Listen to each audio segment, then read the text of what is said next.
Okay, this is we are finishing up with the physical laws of science summary.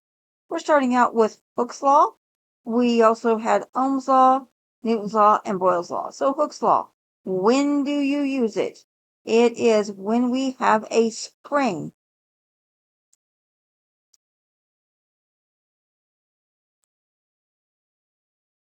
A spring. Okay. And it is used to find the weight needed to stretch to a certain size. Let's see if we can get this to move to a certain,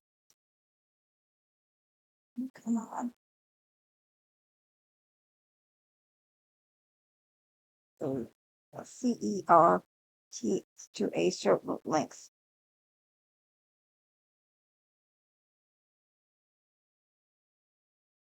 Okay, so it is represented by the equation. Let's see, get this to move again. Things when they work. So it is represented by the equation F equals K times X, or F equals K times weight. All right, it is a direct variation. All right, and then we have a lovely little example down here. We have Ashley used a scale with a spring. She added 8 pounds to the spring. It stretched 14 centimeters. Find the stretch of the spring when she added 10 pounds. So we have two different pieces of data here. We're going to put over here weight, and we're going to put stretch.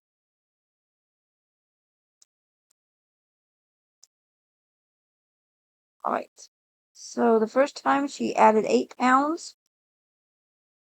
and the string stretched 14 centimeters. Find the stretch if she added 10 pounds. So that is our unknown. All right, we can set it up as 8 over 10 is going to be equal to 14 over box. Take and multiply these two together so we get 8 box equals 10 times 14.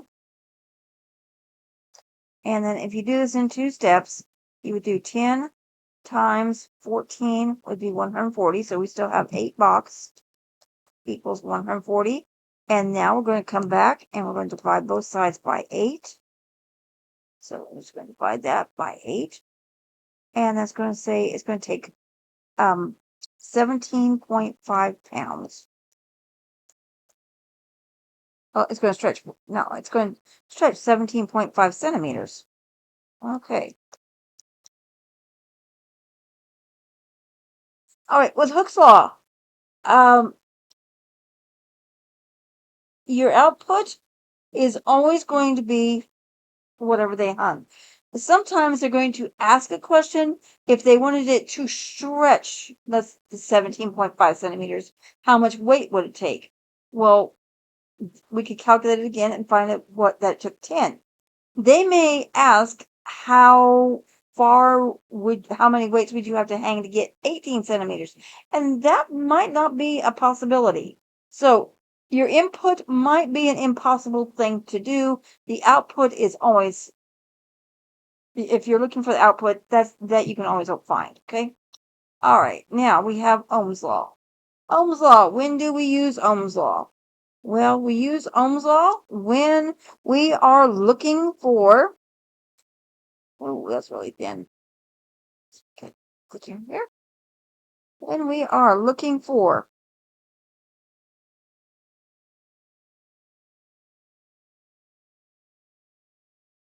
voltage, the current, or the resistance in a battery. Come on.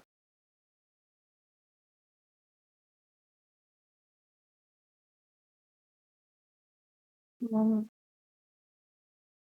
call it a circuit because the circuit could be, normally it's with a battery in a circuit. Okay. So what is its equation? It is represented by the equation V equals I times R. And we're going to use a capital R. Is it a direct variation or an inverse variation? It is direct. Okay, example, find the resistance of a current that draws 15 amps when 25 volts is applied. So we use our big triangle here, our physics triangle, V, which is volts, I is amps, R is resistance in ohms. So we're going to find the resistance. That's what we're looking for right here. This is our unknown. With a circuit that draws 15 amps and 25 volts. So remember, when this is set up like this, when you have volts and one other given, you're always going to divide. You divide the volts by whatever you're given, which is 25 divided by 15. We never put anything but the volts in the top. So in the numerator, 25 volts divided by 15 amps. Let's clear our little thing over here. Take 25, divide it by 15, and we get 1.6667. All right, now that's going to be an approximate answer. If I want an exact answer, 25 divided by 15, we can say 25 is the same thing as 5 times 5, and 15 is the same thing as 5 times 3. We could divide out our 5s, equals 5/3. That's an exact answer, and I will take it like that, okay? And if you wanted to, you could also make it a mixed fraction. That would be 1 2/3. At any time we have a ratio instead of something with a decimal, that's an exact answer. So either one of those two would be acceptable. All right, now we got Newton's law. All right, so let's make a green one. Go. Newton's law, when to use it? When we are looking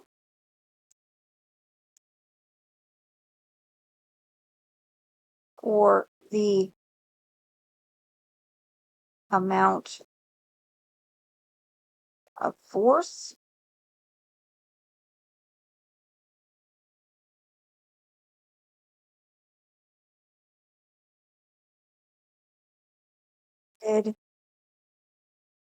to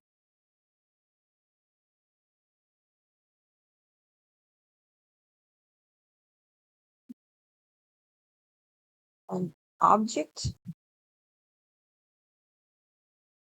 at a certain acceleration. Hello.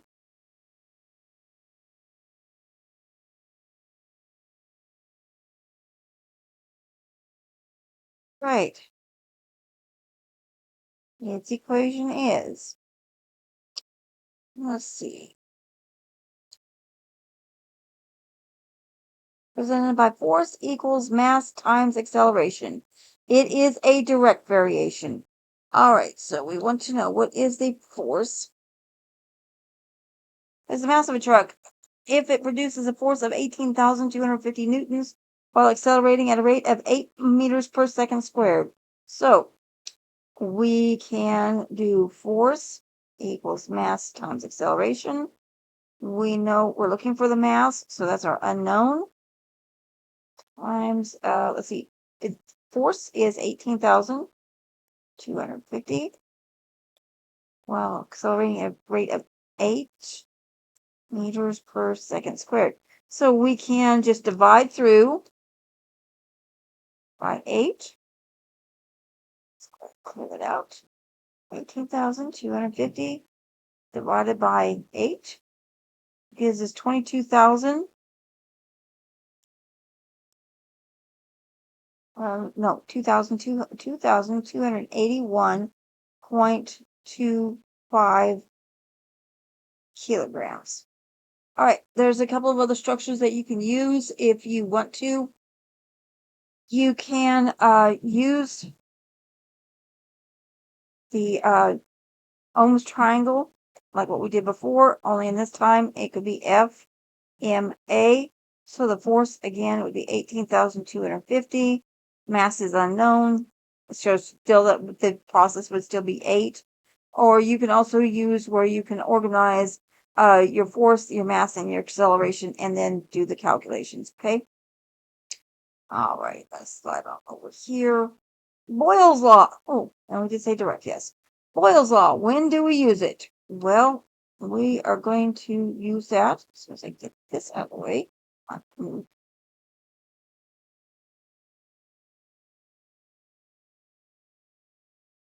Update something on my computer here. All right, when to use it? When you need to find a new volume or pressure.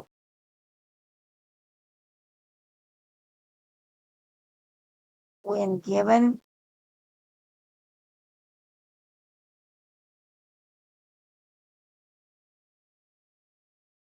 a previous volume and pressure.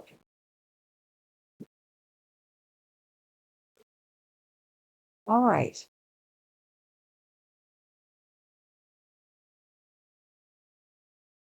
Would you stop? All right.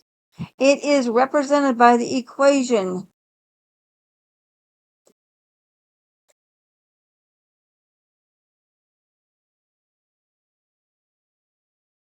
PA-VA equals PB-VB. You also might see it as P1-V1 equals P2-V2.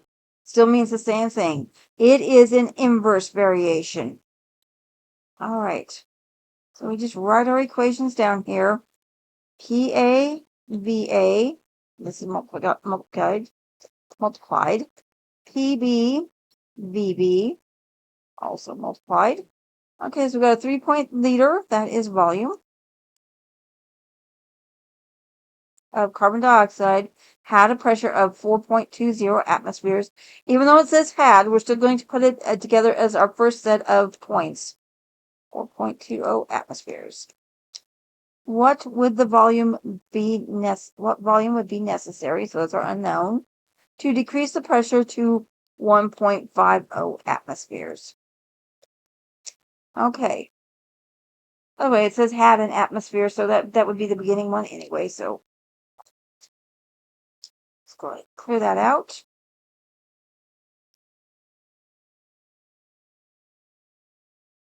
We are just going to divide both sides by 1.50 atmospheres. 1.50 atmospheres. That lets me divide out the atmospheres. Okay. And that's going to leave us with liters. So now I'm going to take 4.20 times 3.50. That's 14.7. And then I'm going to divide that by 1.50. 9.8. 9.80 liters equals PV. Now we can verify this by taking 3.0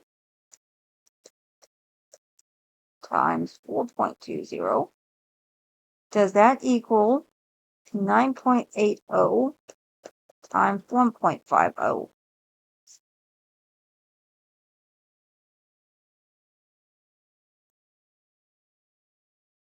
Oops. 0.20. It's 14.7. There again. 9.80 times 1.50 is also 14.7. Good check. All right.